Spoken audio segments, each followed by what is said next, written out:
Let's welcome Hasan Hasanović.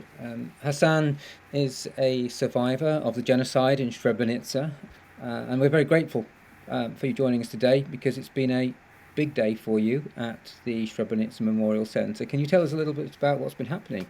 So, what we had today at the memorial was the official inauguration of an exhibition which is on personal belongings donated by survivors, by families who took part in our oral history program. Of course, not many, because it was almost impossible that people had brought anything from Srebrenica. And this is why every artifact, every personal belonging brought from Srebrenica, from the genocide, is beyond important. Stories are really unbelievable. There are those who had left Srebrenica in 1993, those who stayed here. Then, when the Srebrenica fell, those who went to the UN base, those who went through the forest in the Death March, then those who were abroad while the genocide took place and their family members were here. So there are many layers of the story which we have to take care of because it's all part of the genocide, it's all part of the aftermath. You not only have told your story, you've gone back to the place where these horrific events happened to you and your family, and you work there and you curate the programs and the oral history program. What was your motivation to go back to Srebrenica? Yeah, it's a very good question and very difficult question. Before 2003, I tried to forget. I didn't want to even remember for a second what happened. I had that guilt for not trying to remember my father, my twin brother, my uncle. But I just wanted to put it, behind me and move forward. When remains of my father were identified, I had to go to bury him with my mother, my girlfriend, and we were told that we couldn't get to the cemetery because there was a traffic jam. Bill Clinton was inaugurating the memorial that day, and so we had to get off those buses. And as we started to walk towards the cemetery, which was pretty, far, there was a long line of police officers, and behind that line there was a huge crowd of local Serbs as spectators there, looking at us, throwing stones, spitting on us. So I was being spat at as I was going to bury my father, and even from war criminals who might had killed him. And uh, there are no words to describe how I felt inside. And when we came to the memorial, I buried my father, and 2 years later, I was about to bury my twin brother, which was very difficult for me. I left my university. I couldn't go on with studying. I spent every single day thinking how I will deal with his burial, if I will be able to survive the burial of my twin. And it took, I think, 5, 6, 7 months. I didn't do anything. I was just sleeping and thinking. And when the day came, it was really tough. My heart was pounding, racing so fast. I had to be strong for my mother. My girlfriend was there. Some of my friends were there. And the biggest problem was because I had to get in the grave to put his bones. In our tradition, I was the oldest surviving male in the family. So I had to, according to the tradition, I had to put his bones in the actual grave. And that was very, very difficult for me to say goodbye. And I thought that I would not be able to get out of the grave and that I will stay with him there. If somebody had told me then that only 4 years later I would be able to return there to start telling the story to those who were visiting, I would say it's impossible because I was devastated on all levels, emotionally, physically. And it was so difficult to return because I wanted to return to give something back to victims, to my twin brother, my father, my uncle. I knew that they would want me to do that. On the other hand, for me, it was beyond difficult to return to a very hostile environment. And in that condition, where I was psychologically very weak and traumatized on all levels, and at the beginning, it was difficult to start telling the story. I was just telling general narrative. I didn't even say anything about my survival. And later, people wanted to know, and they asked me questions where I was, and I had to say something. And later, it was more and more easier to tell the story. And then I understood that it was therapeutic, and I was able to liberate myself in terms of what I felt inside. I thought it's not right to work at the memorial if you have any bad feelings inside. Of course, it is understandable that survivors feel, differently, because they have every right to feel however they want to feel, because a huge injustice and trauma and pain had been inflicted on them. But I wanted to make sure what I felt and to understand and to make sure that it's not about hatred. What I felt inside was just feeling of anguish, injustice and pain that has to be processed from one period to the other. And working at the memorial helped me to process these feelings, to basically liberate myself. And then I think I dedicated my life to storytelling, to tackle hatred. I would tell young people, I lost the half of my family, and I don't hate anybody. And why them, who were not even born then, would have any negative feelings towards somebody who is from different ethnicity, just because media or politicians are telling them to do so. So this is why the purpose of education and the memorial is beyond crucial. We have to invest in education on all levels to make sure that we educate younger generations for the better future. And I think storytelling, oral history is beyond important when people are watching these individual stories. It also helps the memorial to create a certain empathy from the side of visitors. And I think the best way of creating narrative and exhibits at the memorial is oral history. To hear you express this intent at the Srebrenica Memorial to overcome hatred and to treat people as individuals, not as a group, is very, very moving. But to help us put some of this in context, and why your statement about overcoming hatred is so powerful, could you take us back to the genocide and maybe before the genocide, and explain what happened to you and your family in 1995? How did you come to be in Srebrenica in the first place? So I grew up in a small village outside of Srebrenica. I had very, very happy childhood. Before the war started, I moved to another place, Bratunac, which is close to Srebrenica, because my father built a house there. I was able to see on the television, propaganda from Milosevic from Serbia, trying to mobilize the Serb population everywhere for war. And I could see that change in my neighborhood. When the war started, we had to run. I spent 3.5 years in Srebrenica, living under the siege with no basic human conditions. We didn't have food. We had the unbelievable starvation from the summer 92 to the spring 93. Some people died from starvation. The international community started with airdrops. They would drop food with airplanes in the forest. I would go as young as 15 in the forest with a bag on my shoulders and with a torch. And it was life-threatening. I tried, to bring food for my family, and sometimes I did manage to bring food.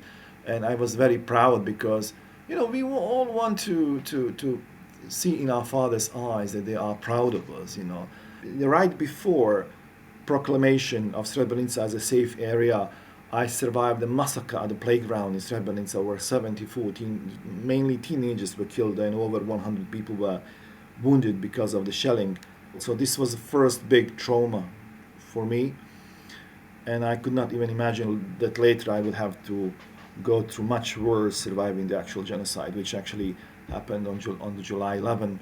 In spite of the UN presence of the Dutch battalion, the town was overrun by Ratko Mladic and Bosnian Srbame, and I had to part from my mother, younger brother, grandparents from mother's side, and I took the other way through the forest with my father, twin brother, and my uncle.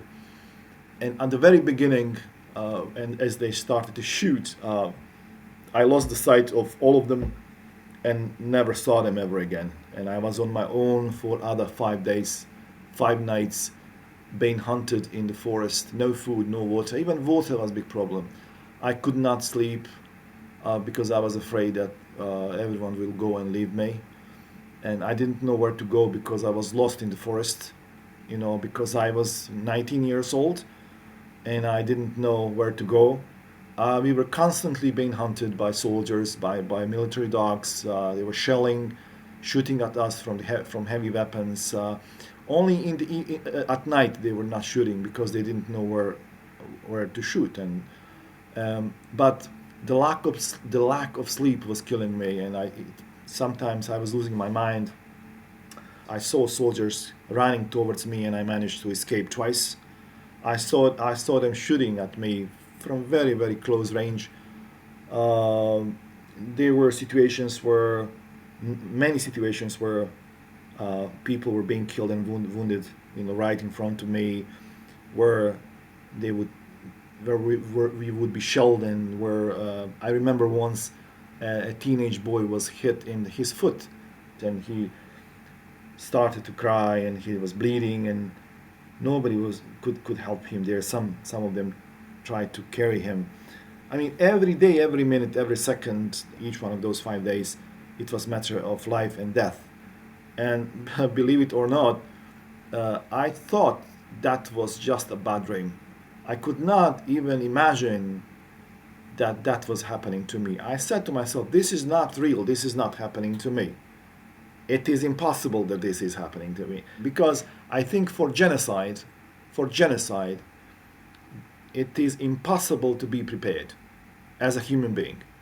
It is something beyond understanding, beyond comprehension. And when I survived after, on the July 16th, I could not believe myself that I did. But throughout the whole time, I never lost hope. There was some inner voice which was telling me that I had to really push forward and try to reach the front of those death marches, which I did. And when I survived, I was both happy and sad. Sad for those who were left behind, and happy that I survived. But at the same time, I was thinking, what happened to my father and my twin brother and my uncle and all of those who I loved. Then, I spent about two weeks looking for a part of my family which survived, like my younger brother, my mother, and my grandparents from the mother's side. I found them eventually at Tuzla airport after 2 weeks, and then I realized that my twin brother, my father, and my uncle were not there. And I was surrounded by hundreds of refugees asking me questions, and I could not say a word. I was totally out of myself. I was, that much traumatized that I could not speak. I could not say anything,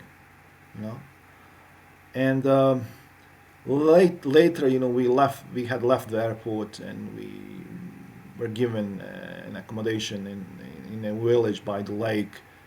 And then I started to go to school. Genocide happened in July, and I started to go to school in September, as if nothing had happened, as if everything was normal. And then, as I told you before, I had to, in 2003 and 2005, I started to confront with this story while burying my father and my twin brother. And this is very important to mention. With those two burials, I lost every joy for life. I did not enjoy in anything. Everything was bothering me. What is music? What is laughter? I tried not to go to any birthdays. When my friends were celebrating birthdays, I tried not to go because it was bothering me when people were happy, when people were smiling. That was something that I could not tolerate, could not put up. Absolutely no. Uh, and uh, I started to feel alive again when I got my daughter.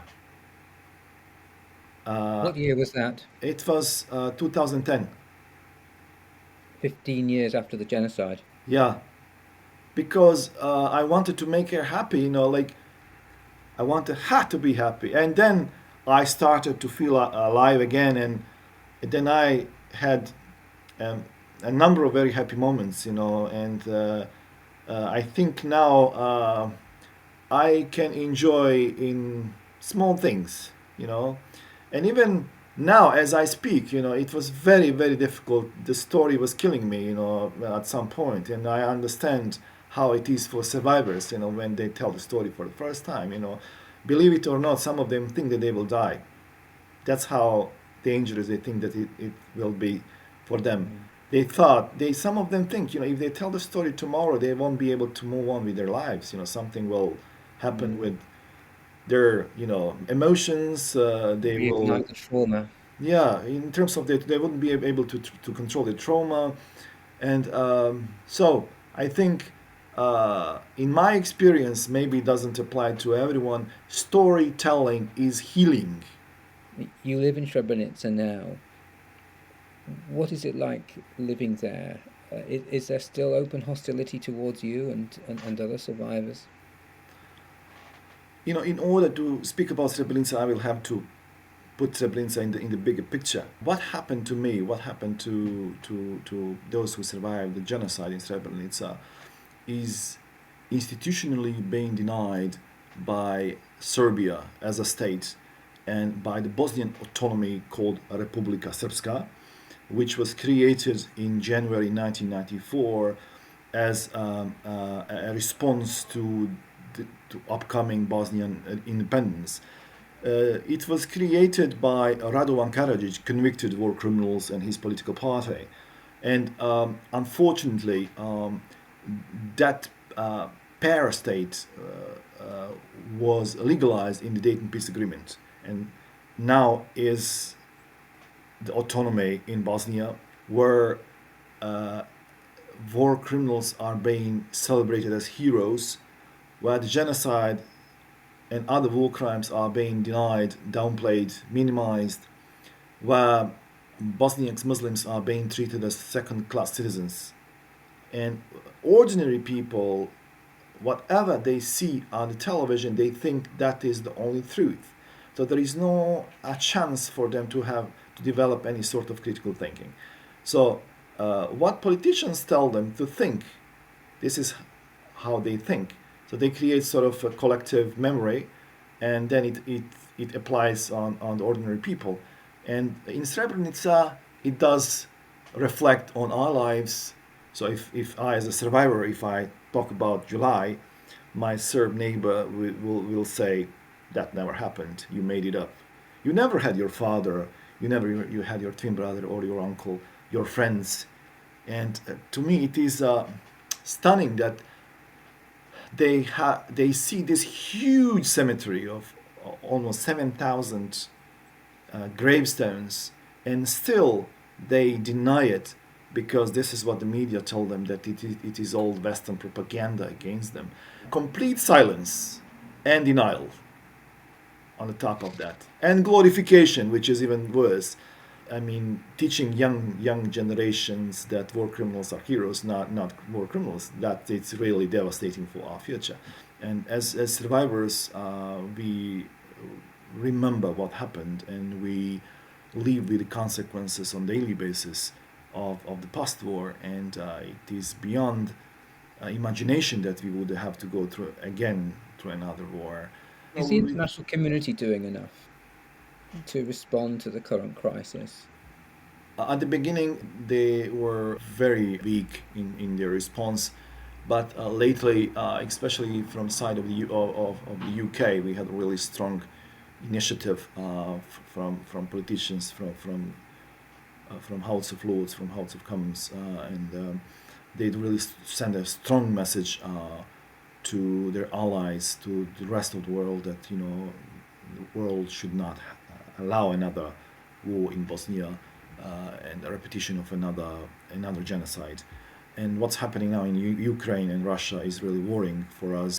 And I'm just hoping that I think there is enough strength and hopefully willingness from European politicians primarily to understand that they have once to start seriously to deal with these problems here, and they cannot just freeze the conflict and pretend that the situation will get better by itself.